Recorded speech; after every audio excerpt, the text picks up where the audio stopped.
A group of friends was staying at this remote cabin that one of my friend's cousins owned. There were no roads leading to the cabin, and it was a good 3-4 day hike from where you parked the cars. I couldn't go at the same time as everyone else due to work obligations, so I decided to head up the same day but later. It would mean I would have to camp for a night by myself, though the latter part of the trail is too dangerous to be taken at night, especially by someone who doesn't know it. I didn't care. I was kind of looking forward to it as I've never camped alone before, so I was in the middle of these woods when the sun went down. I got my camp set up in this small clearing, probably 40 feet across, get my campfire going and pitch my small one-person tent.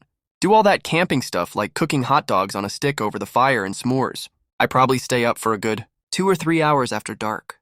It was mid-autumn, so the days were somewhat short. The entire time I thought I heard shit moving in the woods on the edge of the clearing. I didn't think anything of it at first because the woods are full of animals. But as the night went on, I realized that whatever it was just circling the clearing over and over. Once I started paying attention, it made 4 or 5 laps around before I decided to get up and investigate. The noise stopped as soon. As I stooped up and I thought, I heard some sounded going away through the woods. I just shrugged it off, thinking it was some fox that was curious that got scared when I stood up. I decide it's time to sleep, douse the fire, and climb into my tent. I start to doze off and stay in that half-asleep, half-awake state for a while. I normally hear weird shit when I'm in this state, so I don't think much of it when I hear a voice.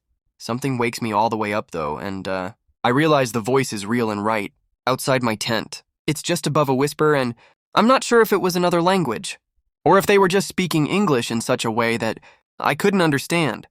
I lay there for some time, I don't know how long, listening and waiting for something to happen.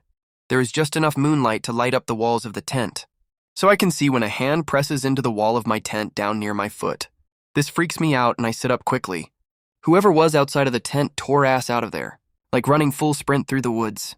I get out of the tent and shine my flashlight around and see nothing. I was expecting there to be a bloody handprint on the tent, but nope, didn't sleep that night.